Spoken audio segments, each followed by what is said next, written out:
Hey guys, so my son just joined the high school golf team, first year really golfing consistently, and he's been asking me for some advice about how to lower his scores quickly.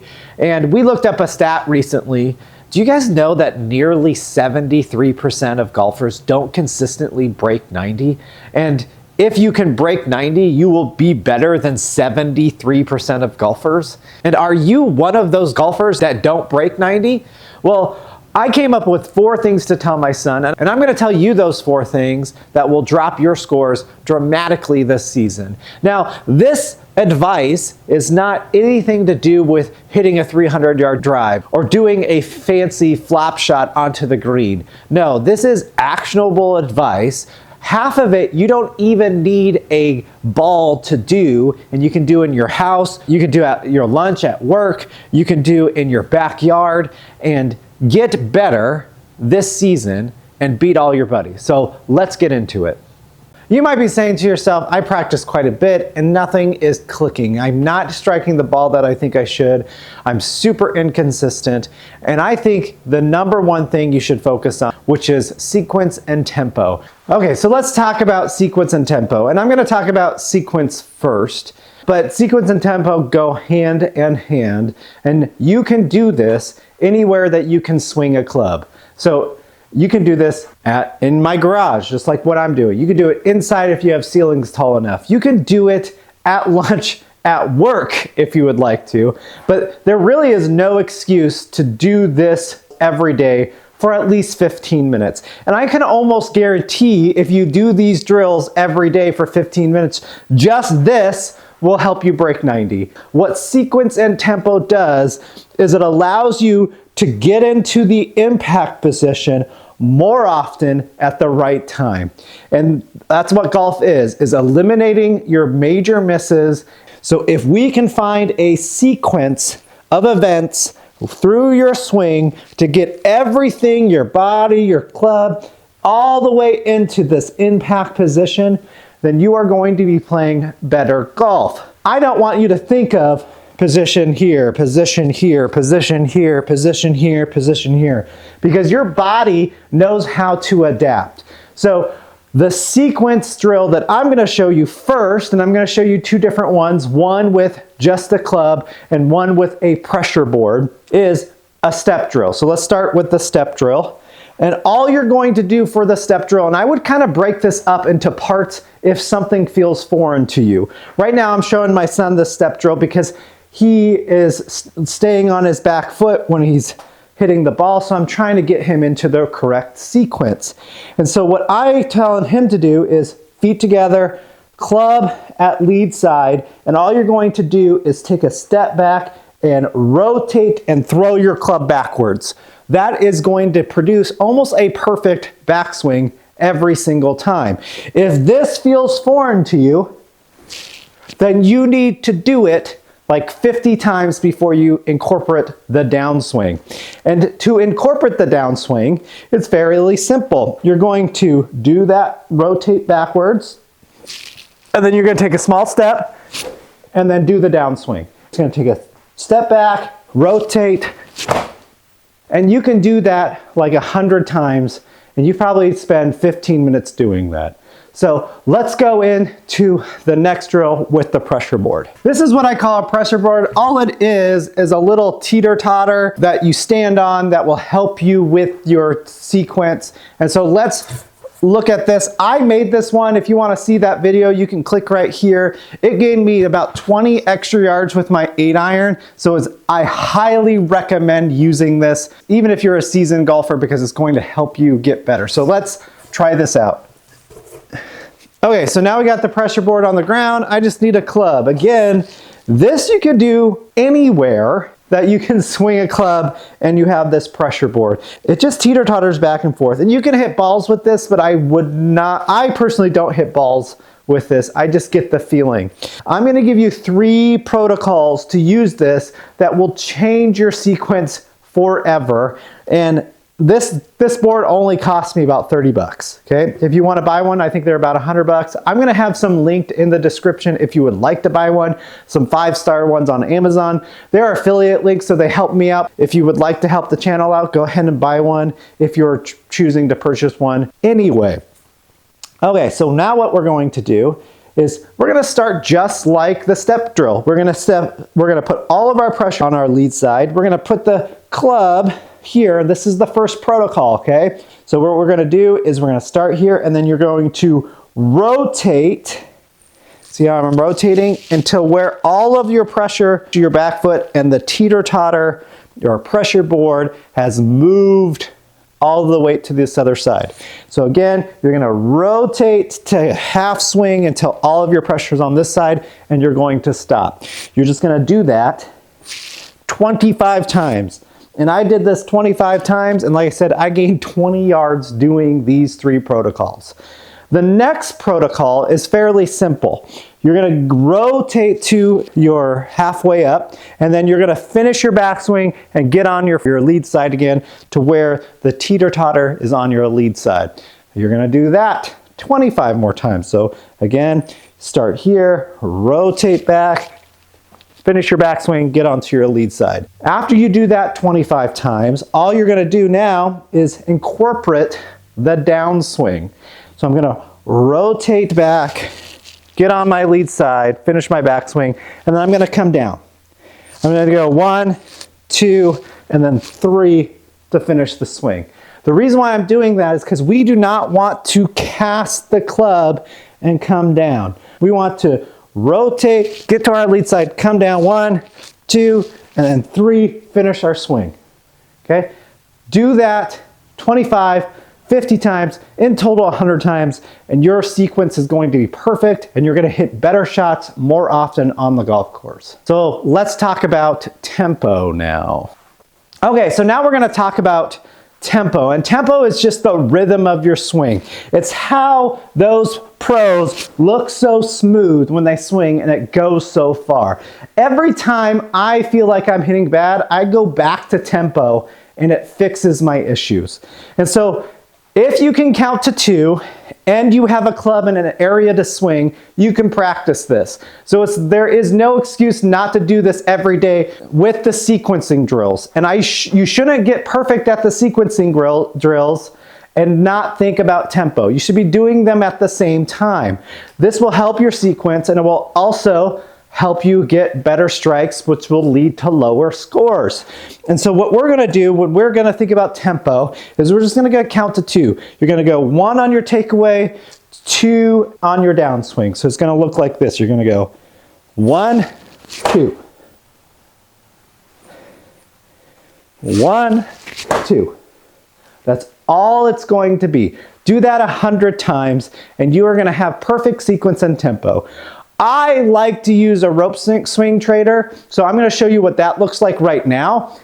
The reason why I like the rope tempo trainer is because it's super simple. There's not a lot into it. You just swing the rope tempo trainer and try to get the sound of the whoosh right here in your swing, the lead side of your swing. And you can quickly tell if you are doing it wrong. And again, I DIY'd this one.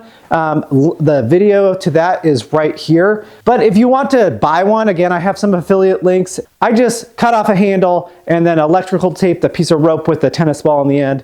I have 4 other things that I've DIY'd that you should probably DIY for your golf game on that video, so go ahead and check that out. But it's really easy. So I'm just gonna, again, everything starts with your club at lead side, and then I'm just gonna swing it back until it hits my back, and then I'm gonna try to get the whoosh of this tennis ball right here. So it kind of looks like this in full speed. And so I heard the whoosh over here, super easy to tell if I do it wrong. I'm gonna show you me doing it wrong. And you see the whoosh was over here. And so you can quickly see if you are pulling too fast at the top, okay?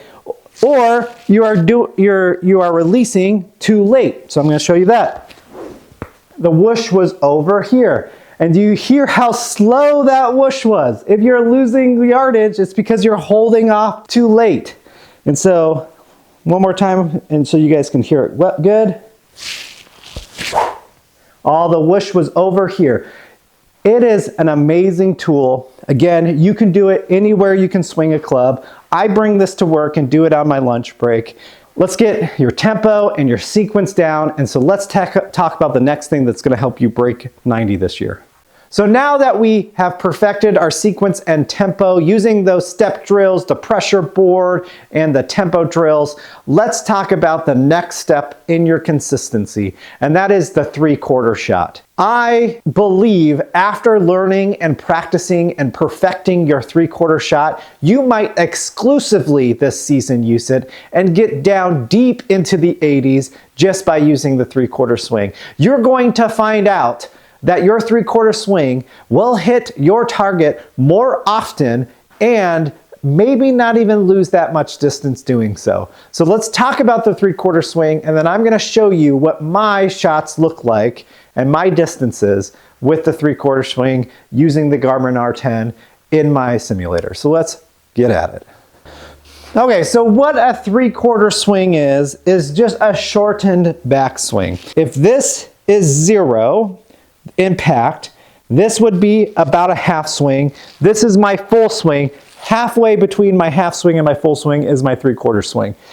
And again, I feel like I'm only doing here, and I actually take my club back to 3/4. So you might have to video yourself to figure out where you need to feel like you're stopping to get to 3/4.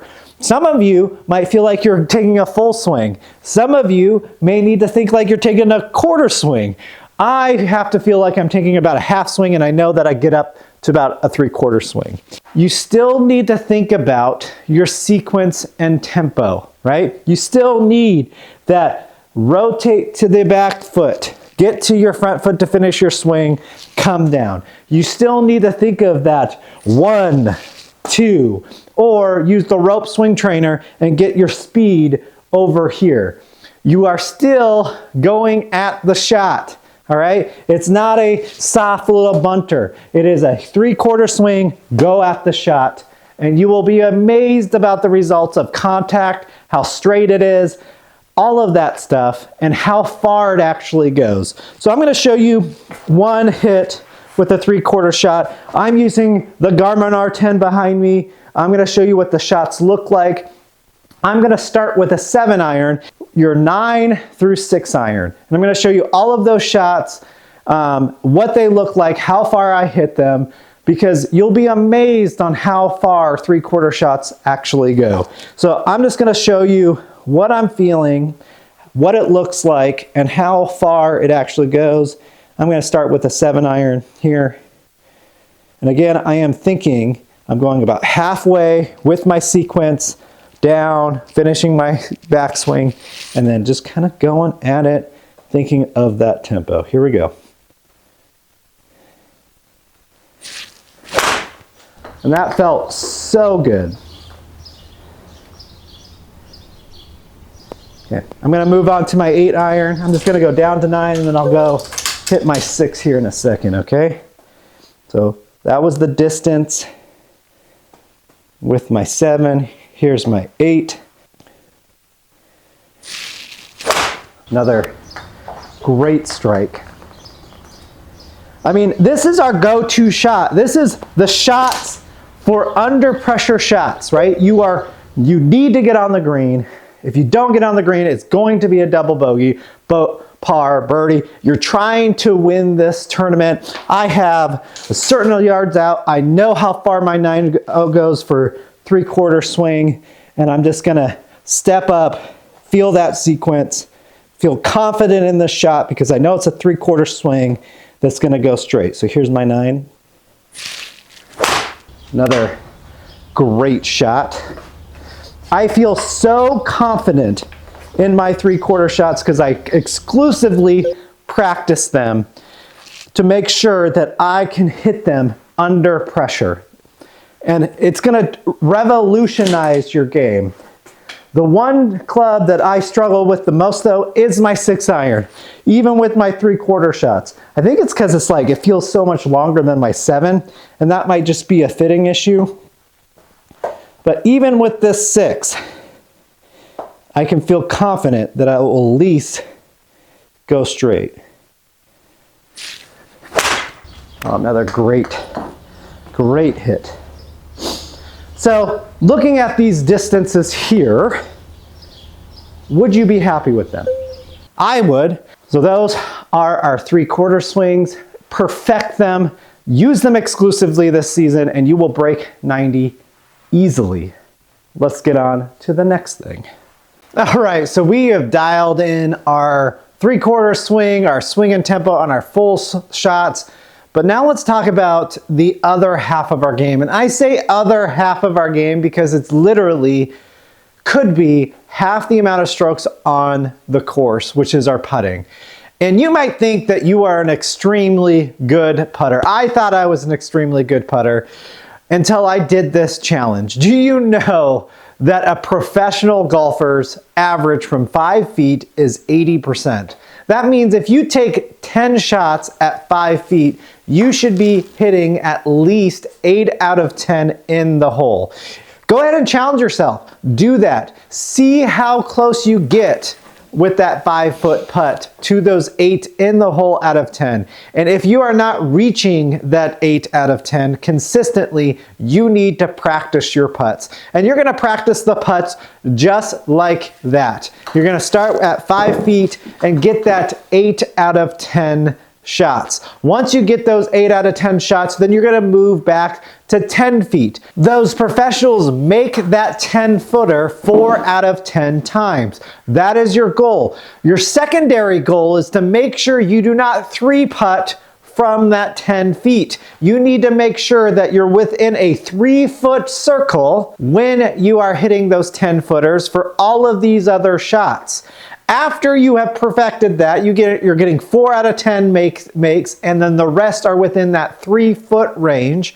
Then you're gonna move back to 20 feet. And 20 feet, you are not looking to make these shots. You are looking to make sure you're within a 4-foot radius of that hole. That can almost guarantee you making 2 putts from 20 feet every single time. And that's what we're trying to eliminate, is those nasty 3 putts. Let's focus on those 5-footers, those 10-footers, and those 20-footers and get your scores lower because you're no longer making those 3 putts or you're making more shots from 5 feet. All right, let's move on to the next thing.